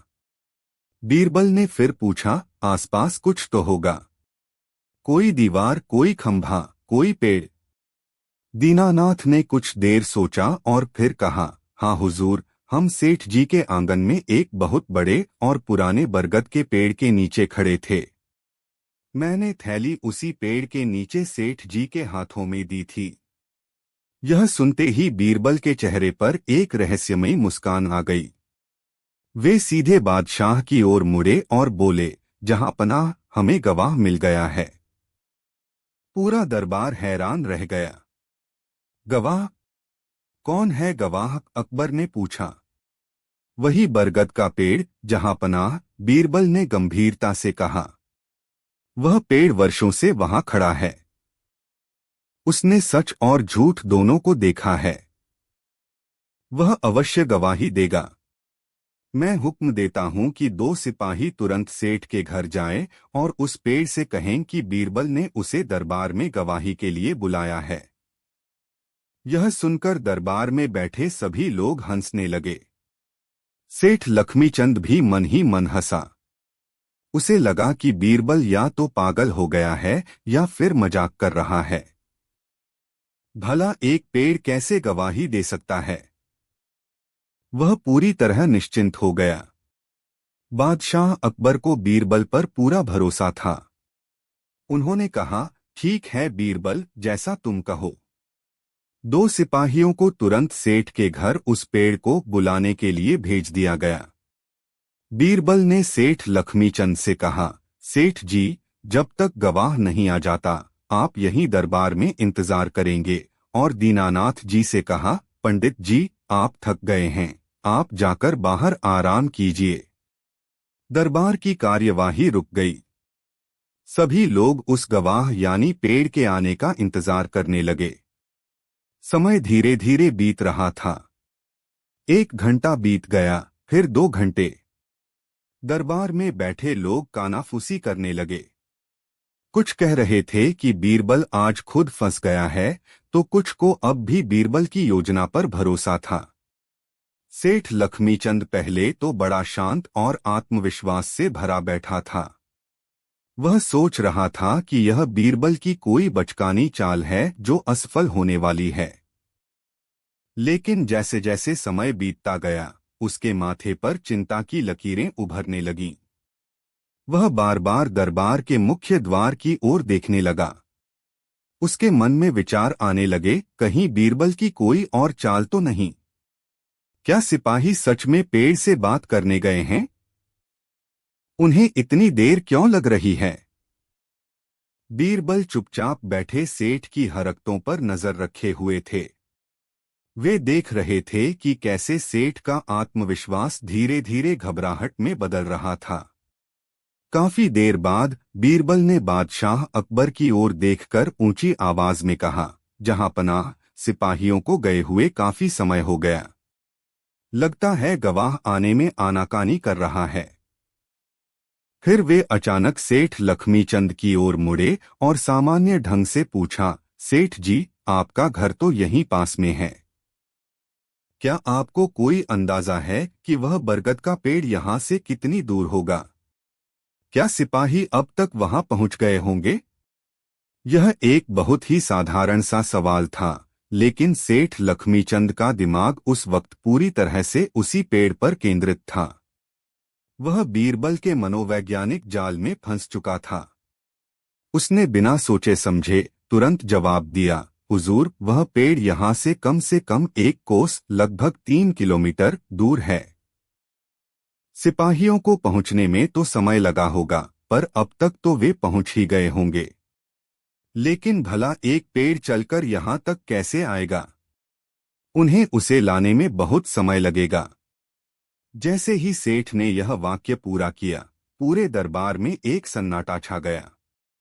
सेठ को तुरंत अपनी गलती का एहसास हुआ। उसका चेहरा पीला पड़ गया और माथे पर पसीने की बूंदें छलक आईं। बीरबल अपनी जगह से उठे और उनकी आवाज पूरे दरबार में गूंज उठी। मिल गई गवाही जहांपना। गवाह ने अपना बयान दे दिया है। अकबर ने आश्चर्य से पूछा, क्या मतलब बीरबल? मैं कुछ समझा नहीं। बीरबल ने मुस्कुराते हुए समझाया, जहांपनाह, मैंने सिपाहियों को किसी पेड़ को लाने नहीं भेजा था। वे तो बस महल के बाहर मेरा इंतजार कर रहे थे। मैंने सेठ लक्ष्मीचंद से सिर्फ यह कहा था कि पंडित जी ने एक बरगद के पेड़ के नीचे उसे अशर्फियाँ दी थीं। मैंने यह कभी नहीं बताया कि वह पेड़ कहाँ है या कौन सा है। बीरबल अब सीधे सेठ की ओर घूमे और अपनी उंगली उस पर तानते हुए बोले, लेकिन यह सेठ जानता था। जब मैंने इससे पूछा कि पेड़ कितनी दूर है, तो इसने तुरंत बता दिया कि वह 1 कोस दूर है। इसे यह बात कैसे पता चली, जब तक कि यह खुद उस पेड़ के नीचे मौजूद न हो, जब पंडित दीनानाथ इसे अपनी जीवन भर की कमाई सौंप रहे थे। इसने खुद ही अपना अपराध स्वीकार कर लिया है, जहांपना। इसका झूठ पकड़ा गया है। बीरबल की इस अचूक दलील को सुनकर पूरा दरबार दंग रह गया। सेठ लक्ष्मीचंद के पास अब कहने को कुछ नहीं बचा था। वह समझ गया कि वह बीरबल की बुद्धिमानी के जाल में बुरी तरह फंस चुका है। वह काम पता हुआ बादशाह अकबर के कदमों में गिर पड़ा और रोते हुए अपना गुनाह कबूल कर लिया। मुझे माफ कर दीजिए जहांपना। मुझसे लालच में यह पाप हो गया। अशर्फियाँ मैंने अपनी तिजोरी में छिपा रखी हैं। बादशाह अकबर का चेहरा क्रोध से लाल हो गया। उन्होंने गरज कर कहा, धूर्त!